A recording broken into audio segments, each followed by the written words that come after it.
Hello, welcome back to part 2 where I'm talking all about money today and what I'm doing, what I'm not doing, what I'm saying yes to, what I'm saying no to for 2025. Grab a piece of paper and a pen. I feel like this is going to be, maybe something will resonate. Let's see. Number 1. I'm going to stop talking sensibly about or logically about money and enter into a dreamlike situation. Notice I didn't say spending not sensibly or not logically. I've always been a nice spender. I'm savvy. But this turnover amount, this money that we can welcome, that we can charge for certain things, I'm not playing small anymore.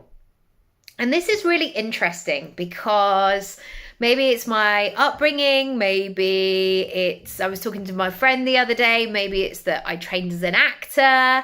It's very small thinking, very polite. Not asking for too much, not being a bother to anybody. And I've got some stripes. I'm 43 years old. I've been working for 25 years because I went to drama school. I was not at one of those uni courses, where you pop in every other Wednesday for a couple of hours. No, I went, when I came to London at 18, I was like, here we go. My career has started. And that's how we had to think about things. But I've seen enough online and sometimes in my own life as well that money comes in mysterious and magical and brilliant ways. And it's truly about the thing that people want.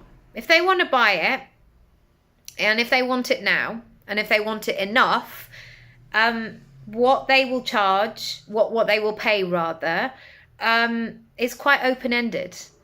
And so what happens when you put yourself in that state of like, I could get paid this today.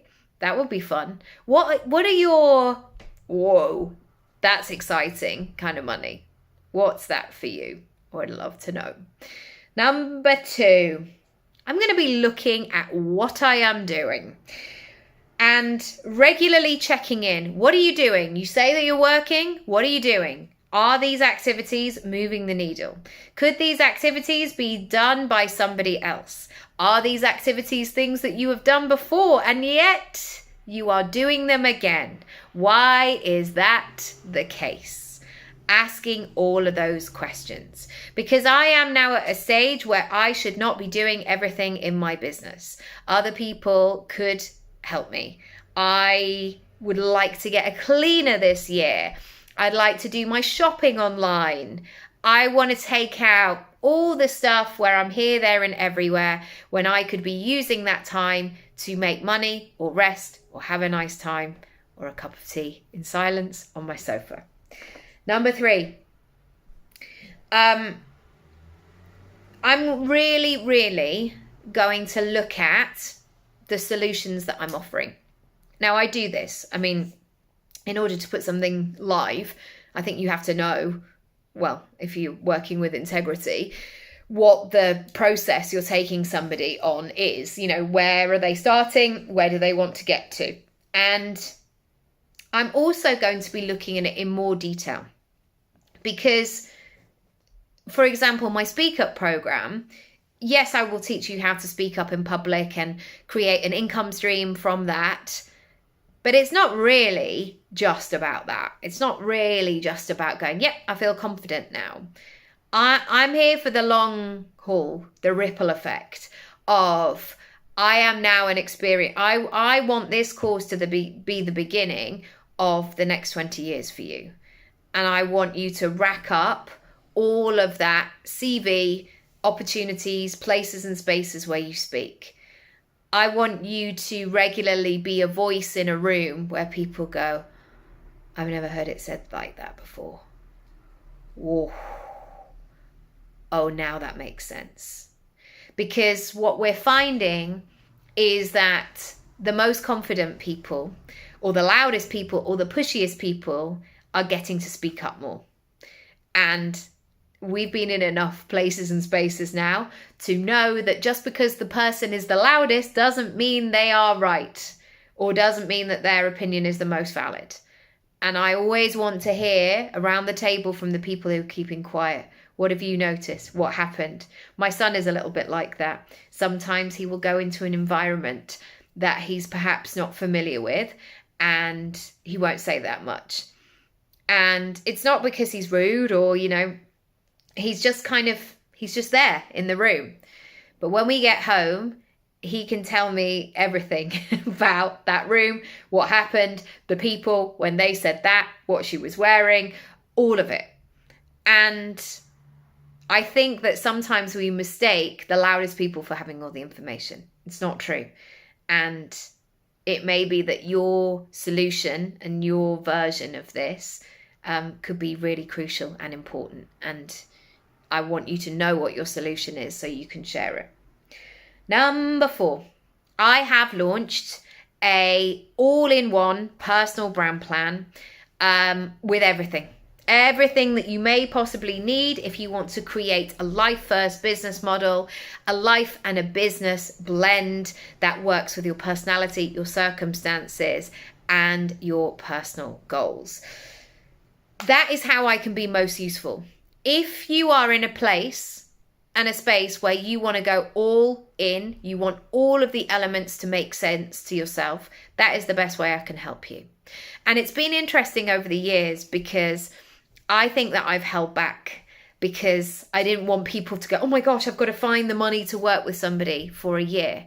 And yet I was doing that in my own business. And it's been interesting looking and observing this situation of how can I be most useful. And I was saying to a friend the other day, when I need to show up more in my business the way I do in my life. And I am not a dabbler. When I say I'm going to do something, I do it. When I became a parent, I was like, okay, let's go. It wasn't like, oh, I'm going to do this for a bit and then I'm not really going to feel like it. When I went to drama school, it was 3 years. And it was some of the most difficult, I'm just going to leave it there, difficult years of my life for many different reasons. And yet I was all in. I showed up and I did all of the things. And I liked that experience where they said, we're going to give you everything. You've just got to make a commitment to be here for the next 3 years. I'm not very good when there's a choice and I feel like it and I don't, and I'm in and I'm out. I'm doing it or I'm not. And that's what I want your personal brand plan to be. It's for really those people who go, do you know what? I've been sitting on this idea for months and I said it was a 2024 goal and yet here we are, that year's gone and nothing is happening. Or if you're just in this sort of waiting room situation where you just want to be like, come on, I want to do the thing now. I'm ready. I need the help and the support. If you want to check out more about that, by the way, go to my Work With Me page. It's all there, and book a call. We can have a chat and see if it's right for you. And number 5, I want to connect my work and my life much more. I want them to have an intimate relationship where they are talking to each other. And for me, working has never been about saying, well done me, because I've worked loads of hours this week and I've sat at my desk and I've been really disciplined. It doesn't cut it for me because I'm just like, what am I doing at my desk? And there are sometimes I'm at my desk and I'm not doing the things that I should be doing, or I'm not doing things that are moving things in the right direction. So when I'm talking about a work satisfying life, I want to create products and services and ideas, not just to say, oh my gosh, I'm so busy and I'm doing all of the things, but because I want them to be useful to other people. So they have a great life and I have a great life from that. I get to choose and you get to choose if you work for yourself as well. So we may as well. As you may get a sense of. This is quite an in-depth process. Come back tomorrow for day 3. Follow along on my YouTube or Instagram or Substack, wherever you like to watch and listen. And I'll see you next time. See you tomorrow. Bye.